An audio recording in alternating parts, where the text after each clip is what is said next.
Hello everyone, I hope you all are doing great. In today's session, I'm going to be discussing three topics under IAS 16, after which this standard will be finally over. So those three topics are going to be disposals of non-current assets, component depreciation, and changes in estimate. We are going to be also discussing exam standard questions that are going to be related to each topic. So we are going to make sure together that you understand how these areas are tested. All right, so let's start. What is disposal?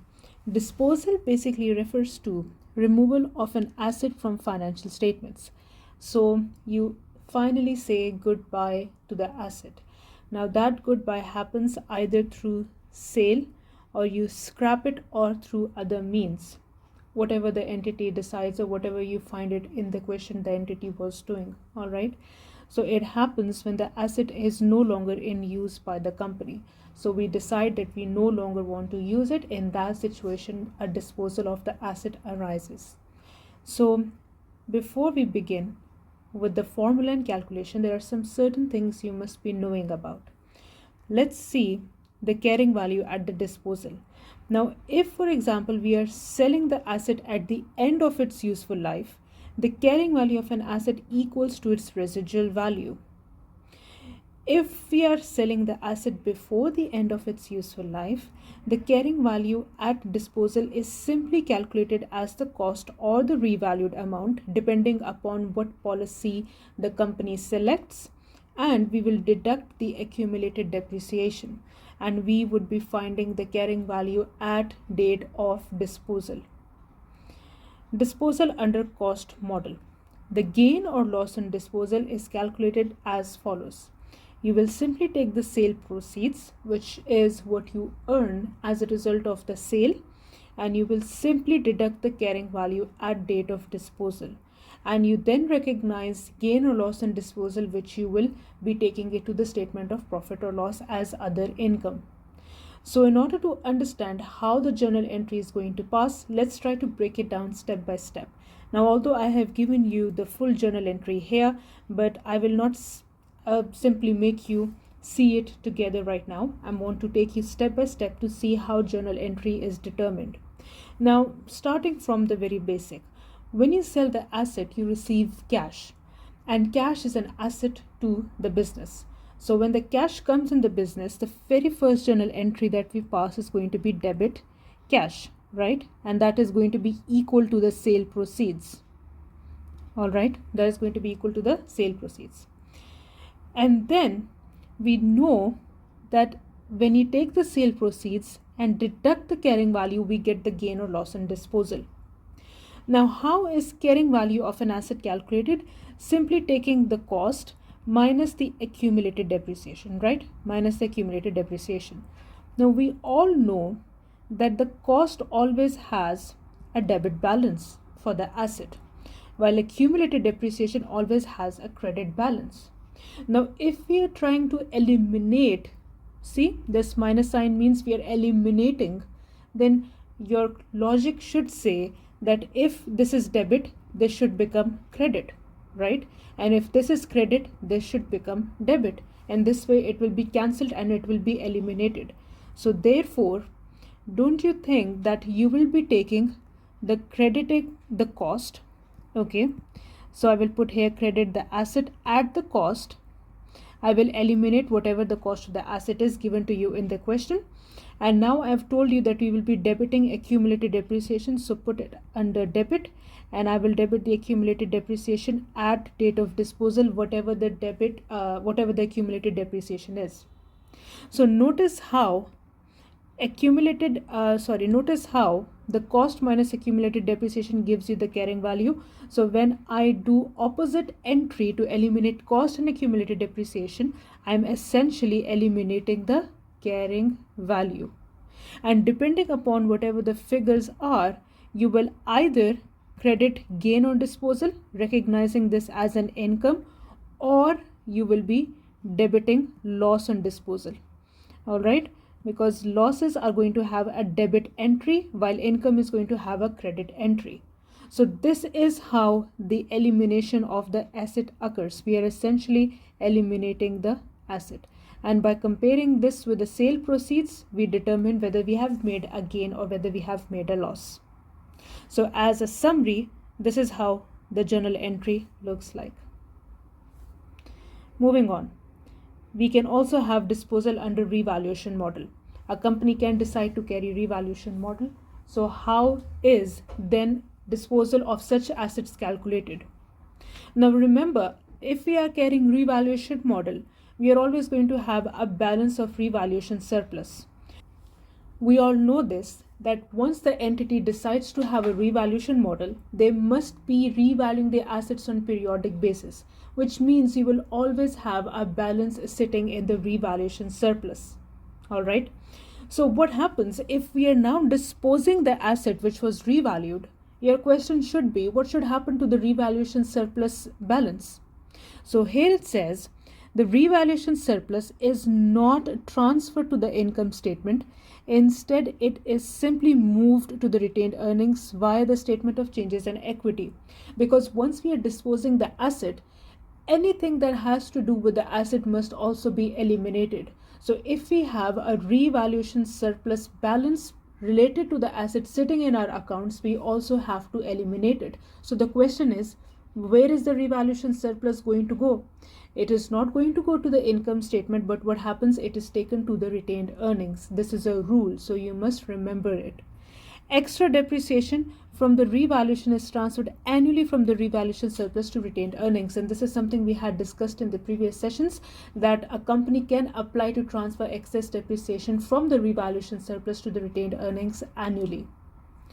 The gain or loss on disposal is then calculated as follows, where you will be taking the sale proceeds, simple, and you will be deducting the carrying value at date of disposal. All right. Moving on, this is how the journal entry should look like. If you notice, it's still the same. We debit the bank by the sale proceeds we obtain. We will credit the asset at a revalued amount because now we are eliminating it. And then we will be debiting the accumulated depreciation. And then comparing the two, the sale proceeds with the carrying amount, we will determine whether we have made a gain. If it's a gain, it will be credited. If it is a loss, then we will be debiting it. All right. But now, in order to eliminate everything that has to do with the assets sitting in the revaluation surplus, we are also going to be passing another journal entry.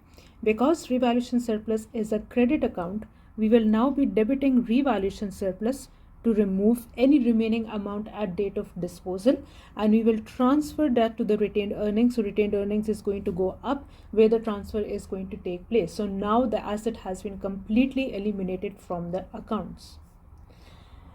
So nature of the revaluation reserve upon disposal. Let's just try to understand this in a little bit more detail. When an asset under the revaluation model is disposed of, any remaining balance in the revaluation surplus related to that asset is transferred to the retained earnings. So what happens is, we need to understand one thing. When we revalue the asset in normal business circumstances, the gain is never carried to profit or loss because that gain is known as unrealized gain. It simply exists in the book. We did not have any monetary cash inflow when we revalued the asset, right? So what happens is, when we sell that asset, we basically realize that gain now. It is something that we can utilize, or you can say we can recognize right now, that this is the gain on the revaluation. So revaluation gain becomes realized.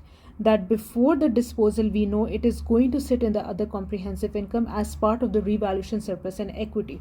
This happens because that gain is basically unrealized because the company has not sold the asset. So upon the disposal, the gain becomes realized.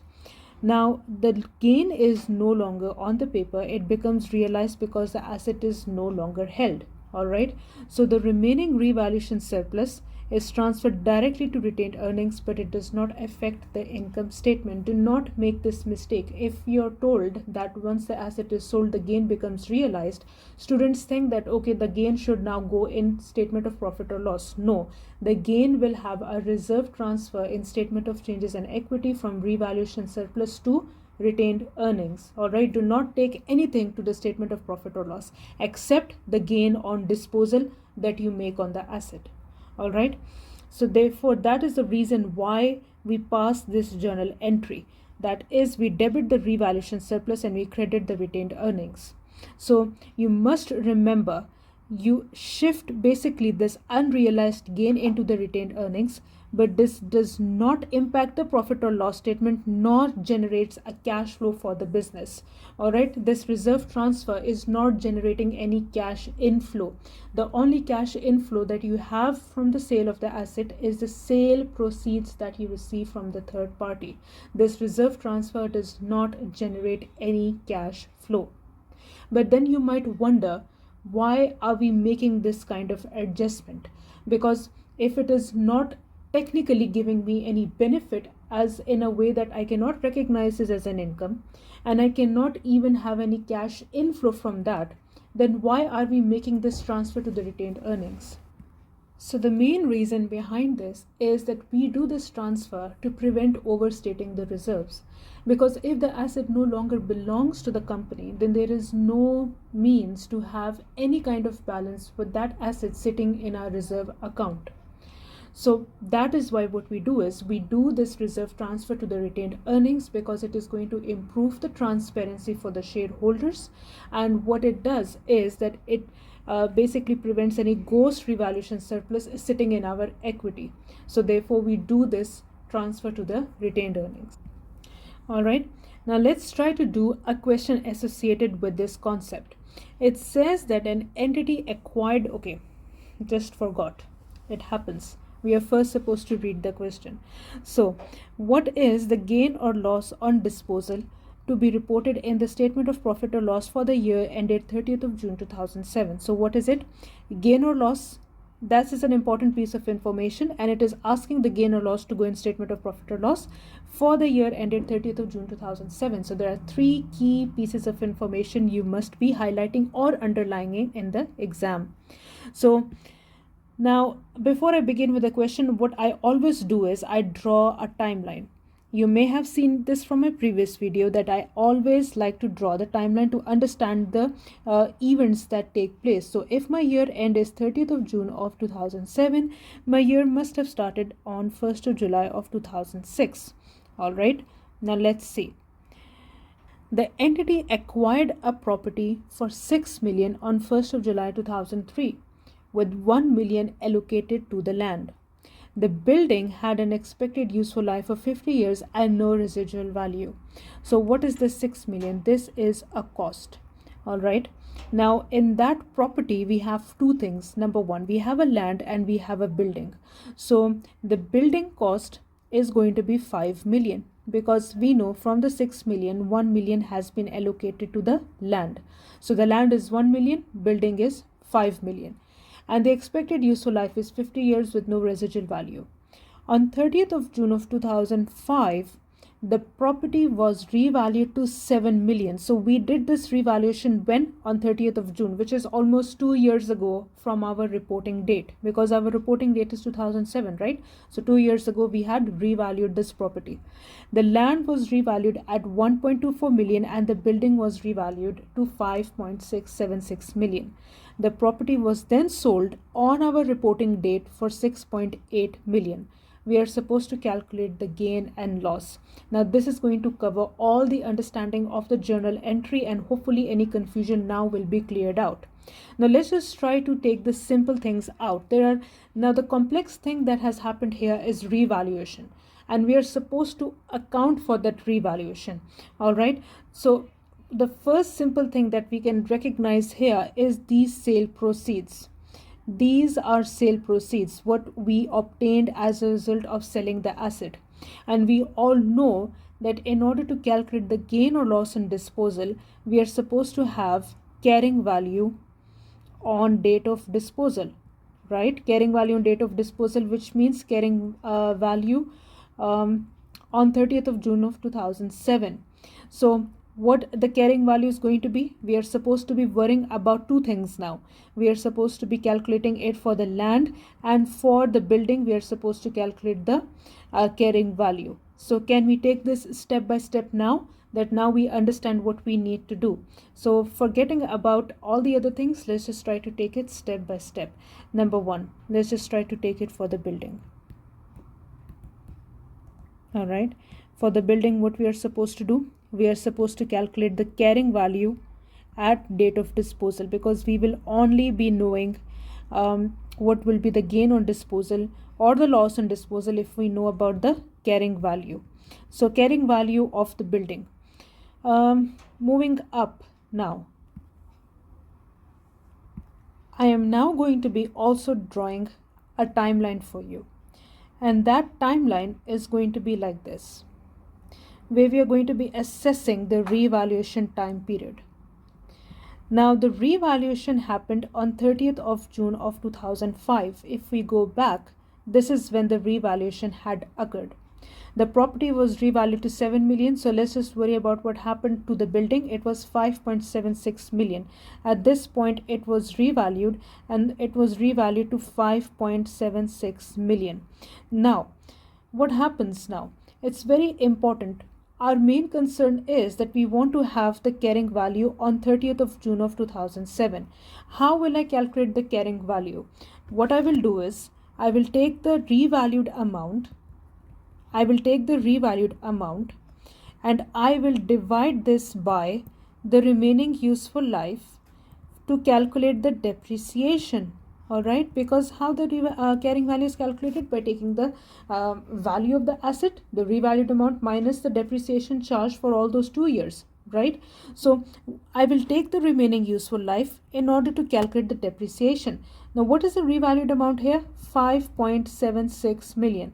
And now what is the remaining useful life? If we go up, when had we purchased that property? On 1st of July 2003, right? And we are revaluing on 30th of June 2005. Can you count how many years is that? How many years have passed?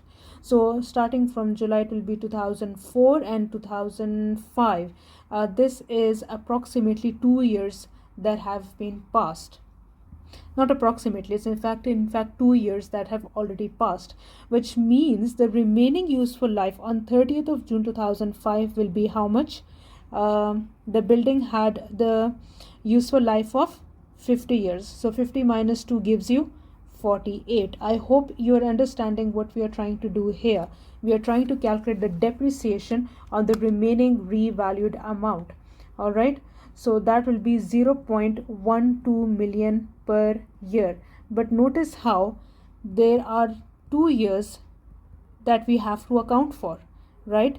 This is 1 year, and then we have to account for the remaining year. So what we will do, we will calculate the total depreciation, and the total depreciation will simply be your 0.12 charge per year on the revalued amount multiplied by 2 years, which is going to give you 0.24 million of total depreciation. Therefore, carrying value will simply be the revalued amount of 5.76 million minus the accumulated depreciation of 0.24. Once you do this, you should find out that the carrying value is 5.52 million of building at date of disposal. Do you understand this? At date of disposal, this is the carrying value. It's extremely crucial that you do these kinds of calculations so that we can calculate the gain or loss on disposal. And we were working with the building. Can we go and now can we start working on the land? Land is going to be easy. Why? Because we are not going to be charging any depreciation. So what we will do is we will simply take the carrying value, all right, at the revalued amount. What is the carrying value of the land? If you notice here, it's 1.24 million, and 2 years have passed now. There is no going to be any depreciation. So therefore, carrying value at date of disposal is simply going to be equal to the revalued amount, which was what? I forgot again. It is going to be 1.24 million. 1.24 million is the carrying value at date of disposal of the land. So what we will do is we will simply write the total carrying value of property at date of disposal is going to be simply that you add these two values. What values? What values are you going to add? 5.52 million of the building at date of disposal and 1.24 million of the land. So once you add this, what should you get? I hope you're doing this question with me, but if you're not, then I hope that you're understanding what we are doing here. This is going to be 6.76 million. Now we will compare the carrying value of this property with the sale proceeds. Can we go up? What were the sale proceeds? 6.8 million were the sale proceeds. So now I'm going to write this formula for you, so you will now find it easy. Gain or loss on disposal is simply going to be sale proceeds by selling that property minus the carrying value at date of disposal. So the carrying value we know is 6.76 million, but what were the sale proceeds? Sale proceeds were 6.8 million. All right, and we have barely made a gain, but at least we have made something, right? 6.8 minus 6.76, it is 0.04 million, which is also known as 40,000 of gain. This gain will be sitting in your profit or loss statement as other income for this year of 30th of June 2007. And if we go up, we should find that the answer is going to be A. Now, notice how here I've made this timeline, right? And I haven't used it. When I started that we are going to have this year, a full year, I quickly had to make another timeline based upon the question demand, and I had to work around it. It's completely fine. Sometimes you have to adapt to the question in this way, that you have to quickly make another timeline and then think about how the question is going to be solved. So you can notice how the timeline making made the question so much easier, because you could exactly see across this time passage what was happening to the value of this property. So the option is A. Hopefully you've understood it. If you haven't understood, see the solution again, try to do this on your own, and hopefully all will be then clear. If you have any question, if at any point you do not understand anything, do not hesitate to put it down in the comment box, and I will reply to you in the best way possible to make things easier for you. All right, you can rely on me. Moving on, let's just move down now to component depreciation. It's very simple. All you need to understand is the IAS 16 tells you that the assets with significant components, i.e., which means that the asset who has parts that are significant, that you cannot incorporate them into the overall value of the asset. Think about it. For example, if I have a computer, with computer I will have keyboard, mouse, and I have the PC system, right? Now each of these are going to be crucial to the overall use of the computer. So when I talk about the use of the computer and depreciation upon it, what I will do is, because the mouse, the keyboard, and the PC are crucial, significant components of the overall computer use, I will account for them separately over their useful life. And at the end, I will just simply add everything together.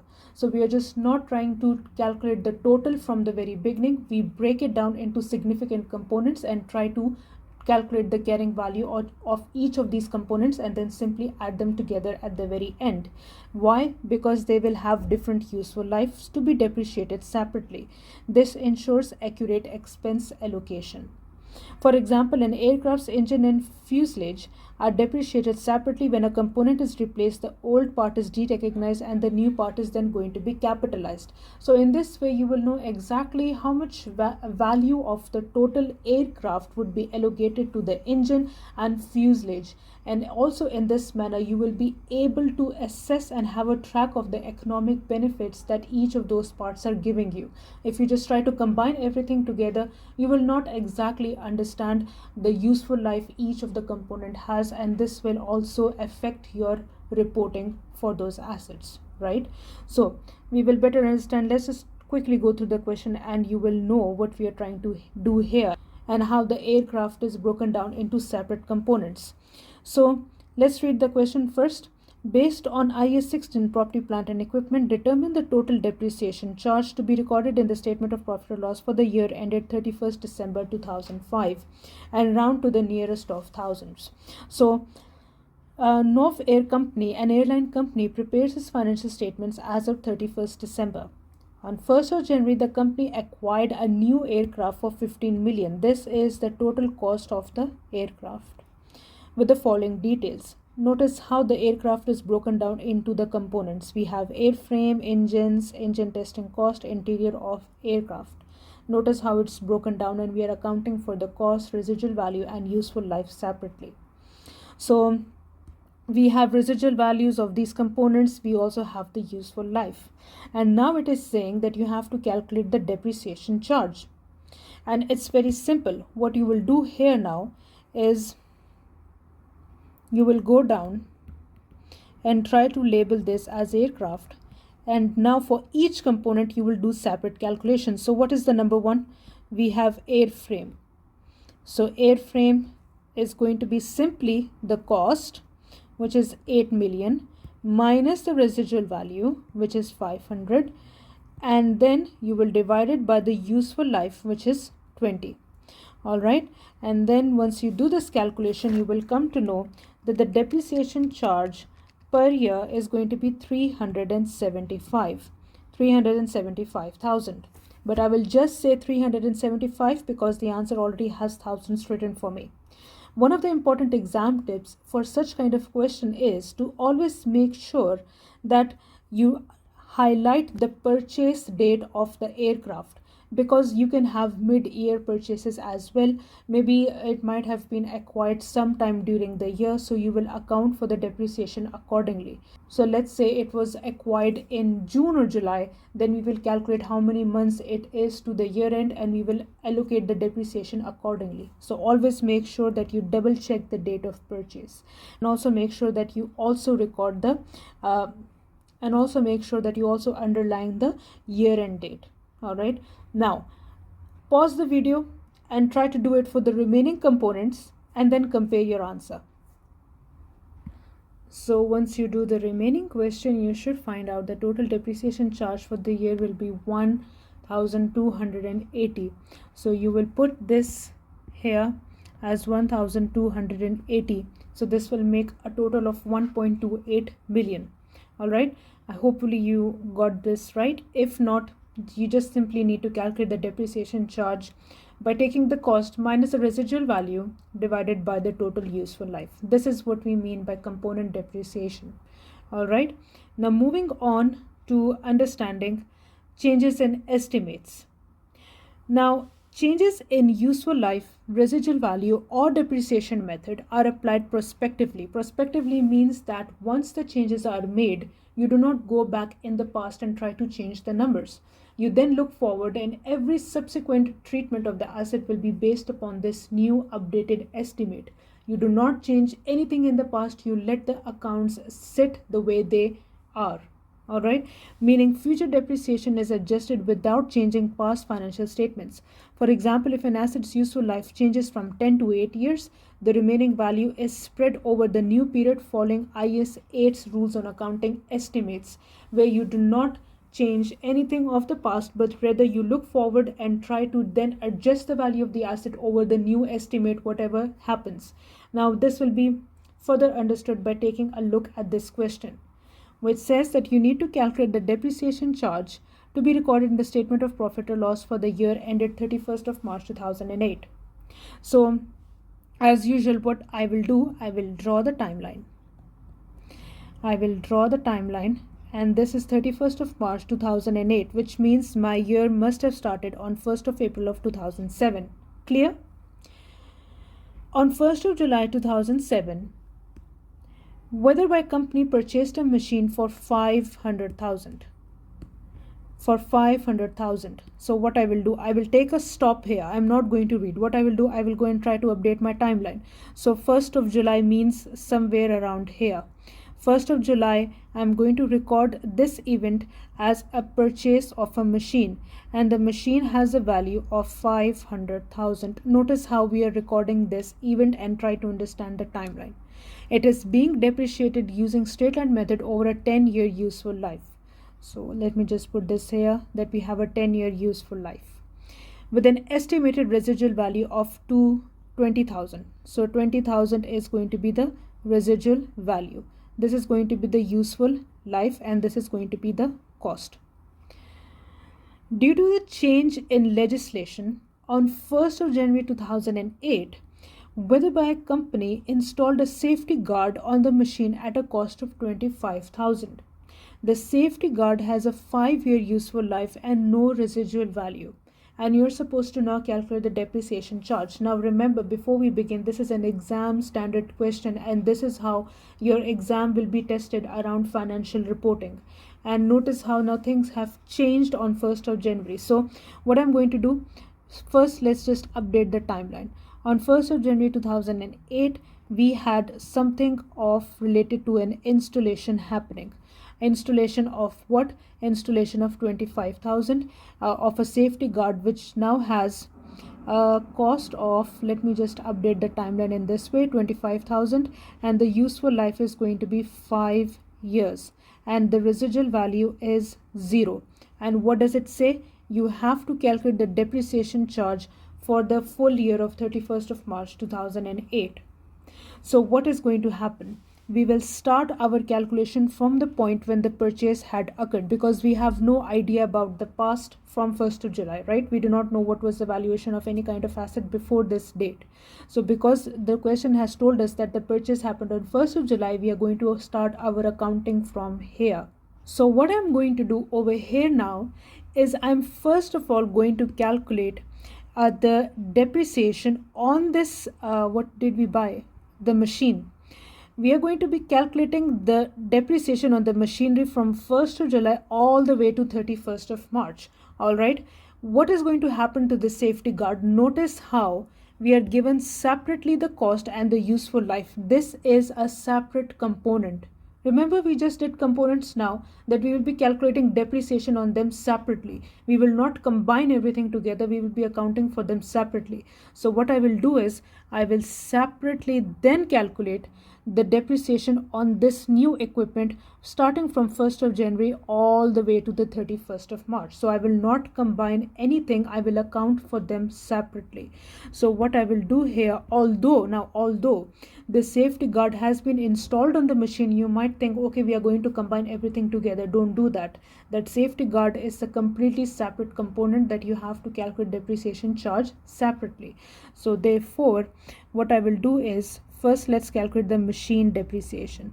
The machine depreciation is very simple, starting from the cost of 500,000 minus the residual value of 20,000 divided by the useful life of 10 years. Once you do this calculation, you should find out that the depreciation charge per year will be 48,000. Alright, 48,000 per year. But how many months are we going to account for? How many months is from 1st of July all the way to 31st of March? Can you count with me? Let's count together. July, August, September, October, November, December, January, February, March. This makes it 9 months.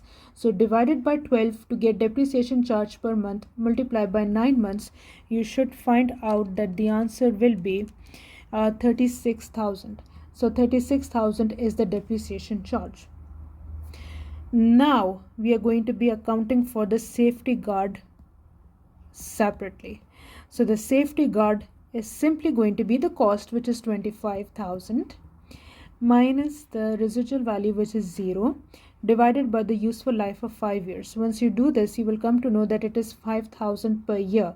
But how many months is it to the year end? January, February, March. It's 3 months. So let's calculate this for 3 months. You should find out that the answer is going to be 1,250. This is the depreciation charge. What I will do is I will now calculate the total depreciation charge.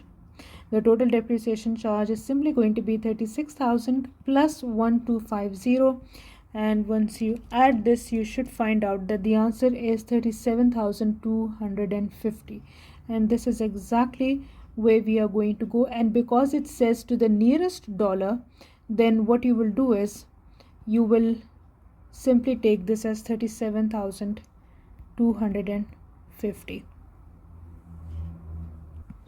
So this is how the exam answers are going to be solved. Notice how again making this timeline made the understanding of the exam question a lot easier.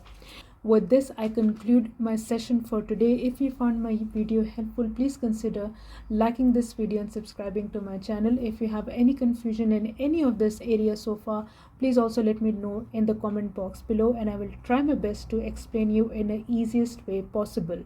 Hopefully this session provided you with many useful things, because we also incorporated the exam standard questions, and we are also going to be frequently including such kind of questions so that you can be on the top of your preparation for these exams. All right, I'll see you in the next video. Till then, take care.